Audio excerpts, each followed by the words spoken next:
ہماری ناکامی کی سب سے بڑی وجہ یہ ہے کہ آج ہمارے دل بالکل پاک اور صاف نہیں ہیں۔ ہمارے دلوں کے اندر ایک دوسرے کی طرف سے حسد، نفرت اور بغض،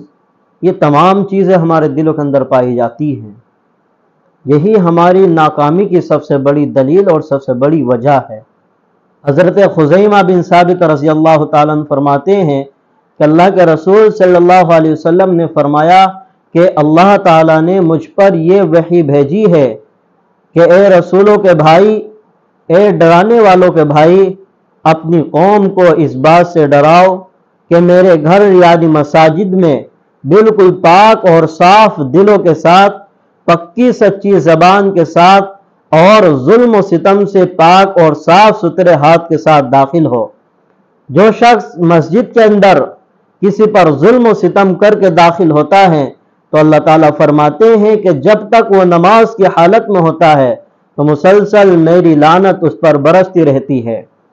اور ظلم صرف یہی نہیں ہے کہ کسی کو ناحق ستایا ہو یا کسی کو ناحق مارا ہو، بلکہ اپنی زبان سے ایسی بات کہنا جس سے سامنے والے کا دل دکھے، یہ بھی ظلم میں شامل ہے۔ کسی کا مال لے کر اس کا ادا نہ کرنا، یہ بھی ظلم میں شامل ہے۔ کسی کو ناحق ستانا، یہ بھی ظلم میں شامل ہے۔ اپنے دلوں کو پاک اور صاف نہ رکھنا، اپنے دلوں میں حسد، بغض اور کینہ رکھنا، یہ بھی ظلم میں شامل ہیں۔ آگے فرماتے ہیں کہ اللہ کے نبی صلی اللہ علیہ وسلم نے فرمایا کہ اللہ تعالیٰ فرماتے ہیں کہ جو شخص مظلوم سے معافی مانگ کر میرے گھر میں داخل ہوتا ہے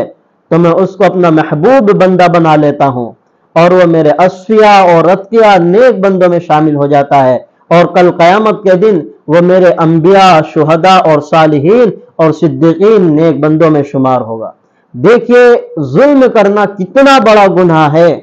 کہ جب تک بندہ نماز کی حالت میں ہوتا ہے تو اللہ رب العزت بھی اس پر مسلسل لعنت برساتے رہتے ہیں، اور جب ظالم اپنے ظلم سے توبہ کر لیتا ہے یا مظلوم سے معافی مانگ لیتا ہے تو فرمایا اللہ تعالیٰ نے پھر میں اس کے کان کو ایسی چیزیں سننے کی توفیق دیتا ہوں جو چیزیں سننا مجھے پسند ہے، پھر اس کی آنکھوں کو ایسی چیز دیکھنے کی توفیق دیتا ہوں جس چیز کو دیکھنا مجھے پسند ہے، پھر اس کی زبان سے ایسی باتیں نکلواتا ہوں کہ ان باتوں کا نکالنا مجھے محبوب ہے۔ گویا کہ پھر وہ بندہ اللہ تعالیٰ کا محبوب بن جاتا ہے۔